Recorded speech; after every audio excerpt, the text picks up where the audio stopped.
Dimanche 20 août 2017, mesdames, messieurs, bonsoir à toutes et à tous. Bienvenue dans cette session d'information sur la télévision Labari. Retenez d'abord que nous avons un invité sur ce plateau. Il s'agit du secrétaire général adjoint du comité exécutif de l'Union des étudiants nigériens à l'université Abdou-Moumouni Diofo de Niamey, M. Salha Kella. Bonsoir. Bonsoir. Avec vous, nous allons bien évidemment revenir, comme vous l'imaginez sans doute, chers téléspectateurs, sur les conclusions de la commission d'enquête indépendante sur les événements du 10 avril dernier, dont le rapport a été rendu public il y a quelques jours de cela.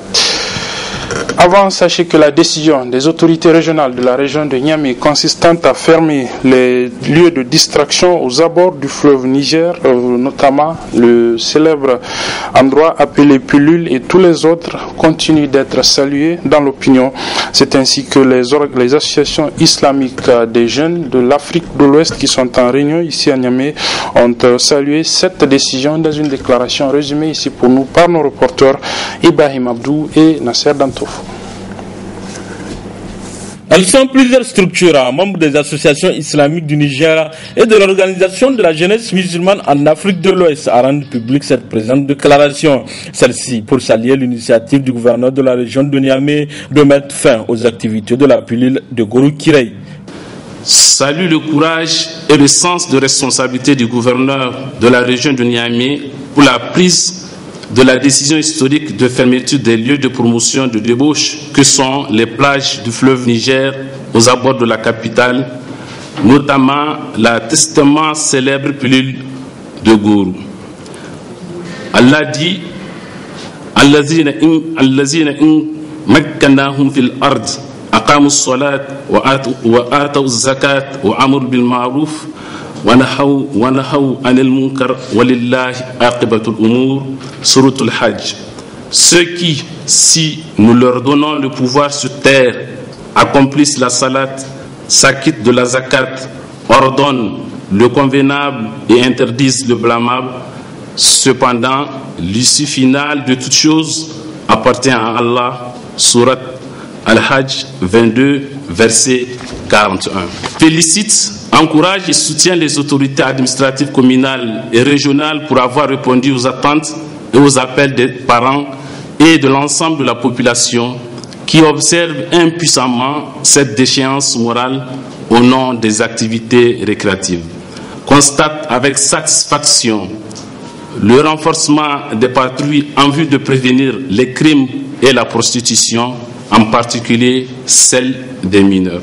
Exhorte les autorités à faire preuve de détermination et de fermeté dans leurs décisions. Invite les autorités à tous les niveaux à étendre ces mesures à tous les lieux faisant la promotion de la délinquance juvénile en particulier et de la dégradation des mœurs en général.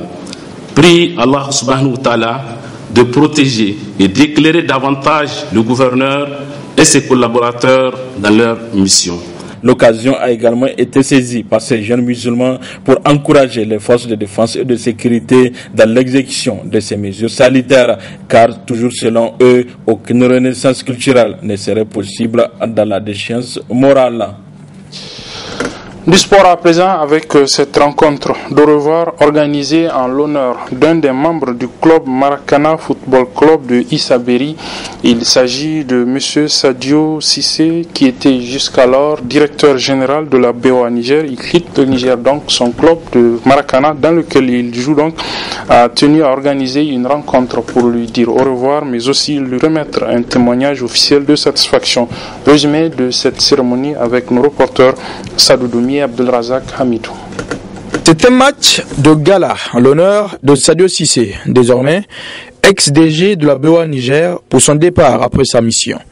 Et un témoignage officiel de satisfaction qui lui est remis par l'ensemble du Maracana Club de la région de Niamey par le biais de son président, M.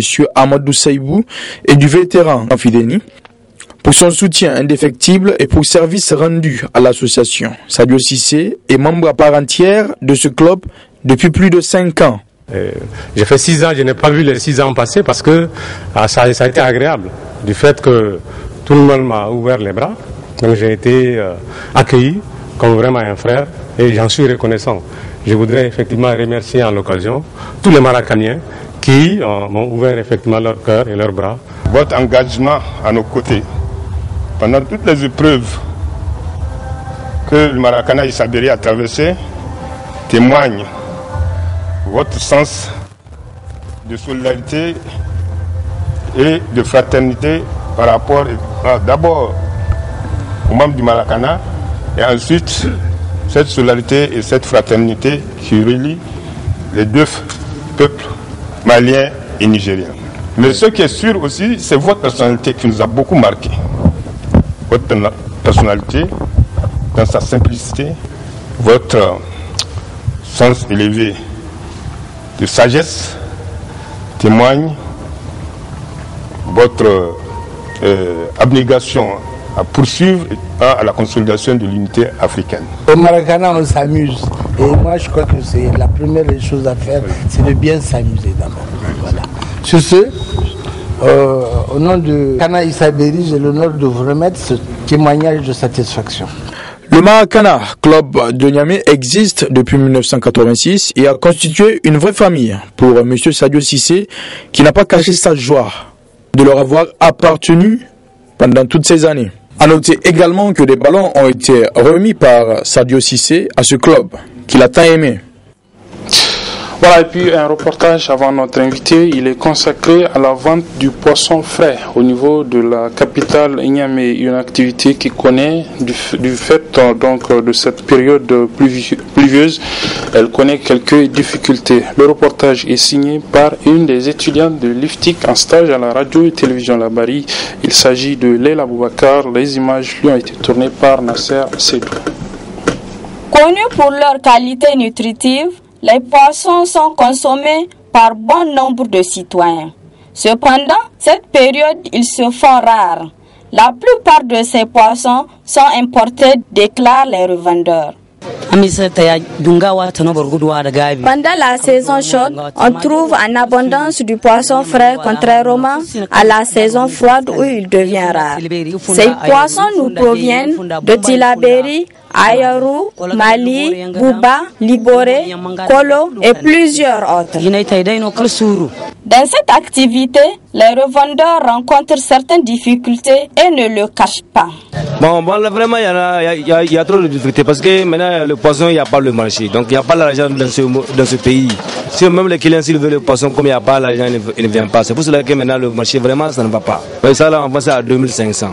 Ça, là, 3500. Ça, là, 2500. Donc, quand le client est venu, même s'il a dit qu'on va le diminuer, il n'y a pas de problème. Nous, maintenant, ce qu'on va dire, les clients, n'a qu'à venir, on va vendre moins cher. Il n'y a pas de problème. Malgré ces multiples difficultés auxquelles font face ces revendeurs, ces derniers sont satisfaits de leur commerce car ils arrivent à s'en sortir. Nous en venons donc à notre invité, comme je l'annonçais, il s'agit aujourd'hui du secrétaire général adjoint du comité exécutif de l'Union des étudiants nigériens à l'université Abdoumouni Diofo de Niamey, Lyonoun. Il s'agit donc de M. Salha Kella. Bonsoir à nouveau. Bonsoir. Comme je l'ai annoncé, donc nous allons revenir avec vous sur les conclusions de la commission d'enquête indépendante mise en place par le gouvernement nigérien au lendemain des événements tragiques du 10 avril dernier, événements au cours desquels donc un étudiant en la personne de Mala Kelimou Bagalé a perdu la vie. Il s'agissait entre autres donc pour cette commission justement d'enquêter sur les circonstances de la mort de ce camarade, donc de votre camarade Mala Bagalé. Alors vous avez en tant que Yonoun déjà réagi à ce rapport de la commission, mais qu'est-ce qu'on peut retenir de cette réaction générale du comité exécutif de l'Yonoun qui, je le rappelle, était membre de cette commission également? Oui, merci vraiment pour cet honneur que vous venez de manifester vis-à-vis de notre structure et vis-à-vis de ma modeste personne, à pouvoir venir ici pour en tout cas intervenir par rapport à notre sortie hier au niveau du campus universitaire, avant-hier sur le campus universitaire, relativement à la question de la commission d'enquête, au rapport, j'allais dire, qui a été présenté d'abord au Premier ministre chef du gouvernement et par la suite qui a fait l'objet d'une déclaration publique au niveau de la Commission nationale des droits humains. Ce qu'il y a lieu de retenir en ce qui concerne notre sortie médiatique d'avant-hier, c'était En premier lieu, pour un peu faire la part des choses, parce qu'il y a beaucoup qui confondaient la commission d'enquête à une sorte de tribunal. Parce que d'autres pensaient que la commission d'enquête est là pour juger tous les coupables, mais elle est là pour éclairer d'abord. C'est pour faire la lumière sur les événements du 10 avril, mais surtout de mettre un accent particulier sur les facteurs qui ont occasionné l'assassinat de notre camarade Mala Bagalé. Et c'était ce qu'elle avait effectué, ce travail a été fait. Et vous vous rappelez, au lendemain des événements du 10 avril, après l'assassinat de notre camarade, les autorités politiques étaient sorties pompeusement et d'ailleurs sans vergogne pour dire que notre camarade était victime d'une chute libre, on ne sait pas d'où, et c'est ce qui a fait qu'elle avait trouvé la mort lors de ces événements-là. Et vous vous rappelez, il y avait d'abord le ministre des Enseignements supérieurs qui était sorti, il y avait le ministre de l'Intérieur par intérim, Kalla Moutari, qui était sorti pour en tout cas réaffirmer la même position. Il y avait aussi Asman Male Issa, parce que tous ces défilés-là n'a pas suffi. Il faut faire recours maintenant au porte-parole du gouvernement pour que lui, peut-être, il sera à mesure de convaincre l'opinion, de berner l'opinion, j'allais dire, par rapport à cette question de l'assassinat de notre camarade. Et nous, notre position était que le camarade Mala Bagalé a été assassiné par un élément de la gendarmerie. Et c'est ce que la commission a finalement confirmé. Maintenant, la commission, après avoir fait des investigations assez profondes, elle a eu à faire des travaux intenses et des travaux impeccables qui ont permis de déceler la vérité et de dire concrètement la vérité. Et à partir de cela, ce qui a été confirmé, c'est de dire que notre camarade a été assassiné suite à un tir tendu d'un élément de la gendarmerie. Mais cet élément de la gendarmerie, parce que nos camarades, bien toute la commission d'ailleurs, était partie dans le but de pouvoir avoir l'information nécessaire relativement à notre camarade qui a été victime de ces tirs-là. Malheureusement, la gendarmerie n'a pas voulu livrer le monsieur, mais nous pensons que, Inch'Allah, qu'on le veuille ou pas, nous allons poursuivre le combat pour que la vérité puisse jaillir et que tous les responsables, sans distinction aucune, puissent répondre de leurs actes. Et vous vous rappelez aussi le DG de l'hôpital qui était sorti, lui aussi, dans le même cadre, en tant que technicien. Au-delà du tout, c'est un technicien qui est censé avoir un sursaut, qui est censé transcender toutes les considérations, qu'elles soient politiques ou autres, pour dire la vérité, était sorti sans vergogne, sans aucune moralité, pour dire que non, notre camarade n'a pas, il aurait chuté après l'examen qu'ils ont effectué au niveau de l'hôpital national. Donc je considère que c'était quand même aujourd'hui là la vérité qui s'est manifestée d'elle-même, et les uns et les autres doivent prendre leurs responsabilités et pouvoir s'assumer concrètement.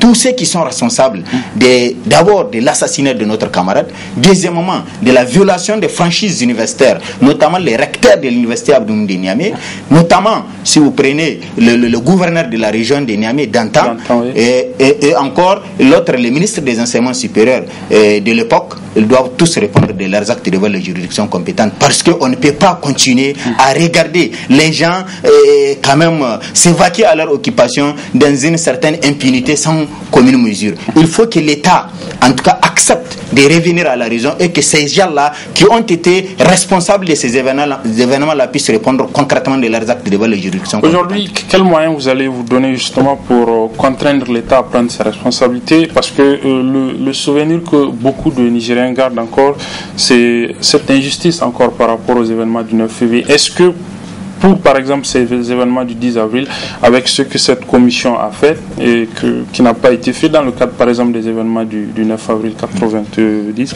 est-ce que vous avez espoir, et puis finalement, de quels moyens vous disposez pour contraindre le gouvernement? Oui, nous avons parfaitement espoir par rapport à la justice.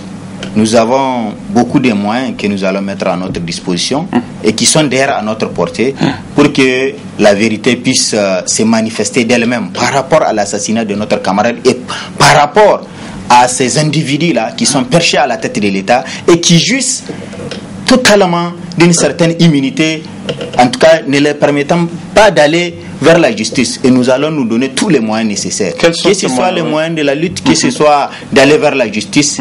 Et la justice aujourd'hui, si le procureur notamment le procureur de la République, normalement, pendant ce contexte, il doit s'autosaisir de ces rapports, sortir, faire une déclaration pour dire clairement, voilà ces responsables-là, on doit les interpeller pour les mettre à la disposition de la justice. Si cela ne se manifeste pas de la part du procureur de la République, eh bien nous, en tant que structure, nous sommes en train de nous organiser, nous sommes en train de réfléchir par rapport aux mesures contraignantes que nous allons prendre à notre niveau pour contraindre le gouvernement à revenir à la raison, pour contraindre aussi la justice à faire en sorte à ce que ces individus-là qui ont été les responsables, les vrais responsables d'ailleurs des événements du 10 avril puissent quand même subir tout ce qu'ils doivent subir en termes de châtiments liés à ces actes irresponsables qu'ils ont eu à poser lors des événements du 10 avril. Et en même temps, je voudrais rappeler, que la déclaration n'a pas encore, ne s'est pas résumée uniquement à cet état de fait. Nous avions décidé, si ces responsables de l'État-là n'arrivent pas à revenir à leur décision, parce que je rappelle qu'au lendemain du 10 avril, le gouvernement tout entier, au-delà, y compris le président de la République, nous a contactés pour qu'on vienne discuter autour de la table et qu'on puisse trouver un terrain d'entente relativement à toutes les revendications que nous avons posées sur la table. Et on s'était convenu avec le gouvernement, avec des promesses que vous ne pouvez jamais imaginer qu'ils vont exécuter. En mois de juin, tous les étudiants seront désintéressés, que ce soit en matière de bourse, que ce soit en matière d'aide sociale. Et d'ailleurs, par rapport à toutes les promesses, c'est fait. C'était ce qui a été fait. Mais malheureusement, comme vous connaissez le gouvernement qui est toujours égal à lui-même, par rapport à ce comportement, il s'est agi toujours de la façon dont il a l'habitude d'agir. Aucun engagement n'a été respecté par ce gouvernement-là.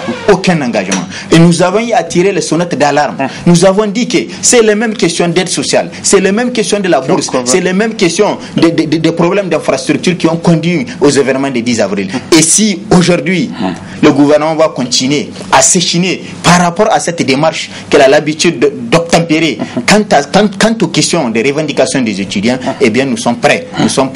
Nous sommes plus que jamais déterminés à conduire la lutte et que nous puissions avoir le triomphe. Et c'est pourquoi nous avons dit même aux étudiants et nous avons rappelé aux autorités politiques que si d'ici quelques jours, la question d'aide sociale n'est pas totalement épongée, la question de la troisième bourse n'est pas totalement épongée, eh bien, il n'y aura pas de rentrée académique au niveau de l'université de Niamey. Nous allons créer les conditions de la boycotter. Merci Salah Kella. Je rappelle donc que vous êtes le secrétaire général adjoint du comité exécutif de l'Union des étudiants nigériens à l'université de Niamey.